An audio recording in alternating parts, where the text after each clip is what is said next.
నీ పిలుపు వలన నేను నశించిపోలేదు, నీ ప్రేమ ఎన్నడు నన్ను విడువలేదు.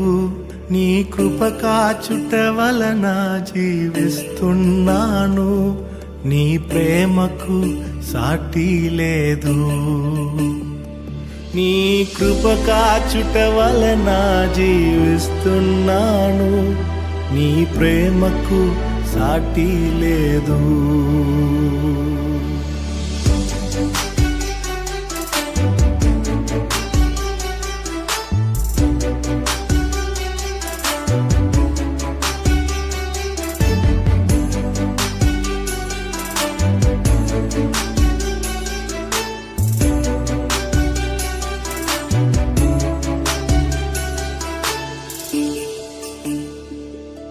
నశించుటకు ఎందరో వేచియున్నను, నశింపని నీ పిలుపు నన్ను కాపాడెను. ద్రోహము నిందల మధ్యలో నే నడచినను, నీ నిర్మల హస్తము నన్ను భరించెను. యజమానుడా నా యజమానుడా, నన్ను పిలచిన యజమానుడా, యజమానుడా నా యజమానుడా, నన్ను నడిపించే యజమానుడా. ఆశీర్వాదాలన్నీ నావే, విధేయులైన ప్రభుదాసులు. యజమానులారా, పరలోకంలో మీకును యజమానుడున్నాడని ఎరిగి న్యాయమైనదియు ధర్మానుసారమైనదియు మీ దాసులెడల చేయుడి. కొలస్సీ 4:1. విస్తారమైన ఆజ్ఞలతో ఒక దేశం మొత్తాన్ని మార్చడం కంటే ఇతరులను ప్రభావితం చేసేలా వ్యక్తులను మార్చడమే ఎల్లప్పుడూ దేవుని ఉద్దేశం.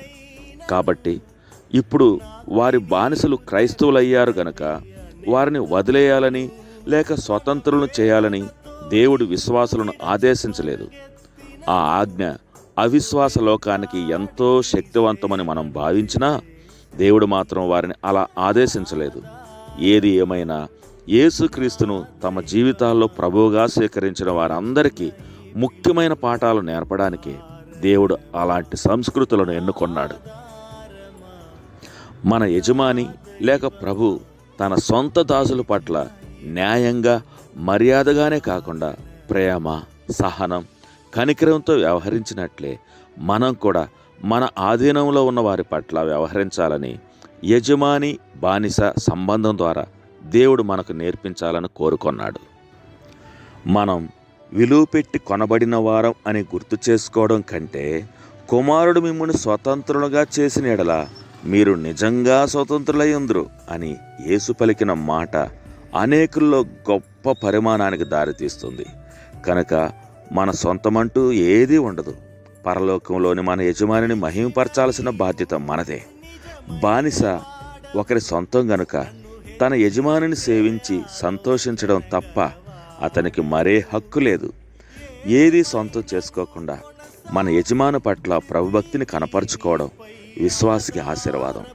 యేసు ప్రభు స్వయంగా మనిషిగా మారి తన తండ్రి చిత్తాన్ని నెరవేర్చడానికి ఒక సేవకునిగా అతి దిగువ స్థానాన్ని కూడా చేపట్టాడు. ప్రభువు నడిచిన బాట నుండి మనల్ని మనం మినహాయించుకోగలమా? లేక ఒకవేళ మనకు బానిసలు లేదా దాసులు లేకపోయినా మనకు పరలోకంలో యజమాని ఉన్నాడని గ్రహించి అసమాన అన్యాయ లోకంలో ఆయన్ని సేవించడానికి ఆదేశించబడ్డామని గుర్తు చేయాలా?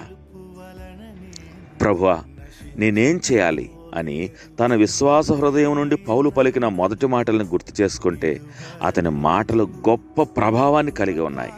ఇవి తన యజమానితో పలికిన దాసుని మాటలు. ప్రియ ప్రభువా, నీవు కోరుకొంది నేను చేస్తాను, నీవు వెళ్ళమన్న చోటుకి నేను వెళ్తాను అని మన ప్రభువును నమ్మి చెప్పకముందే అనేకులు క్రైస్తవ జీవితంలో ఎక్కువ కాలం గడిపారు. శిష్యత్వానికి ప్రాథమిక రుజువు విధేయత అని యేసు ప్రభు శిలువ మరణానికి ముందు శిష్యులకు గుర్తు చేశాడు. మనం యేసుక్రీస్తు ప్రభు దాసులం. సేవకునికి చిహ్నం విధేయతే. తండ్రి, నిన్ను నా ప్రభువైన నీ కుమారుణ్ణి సేవించడానికి నన్ను రక్షించినందుకు వందనాలు.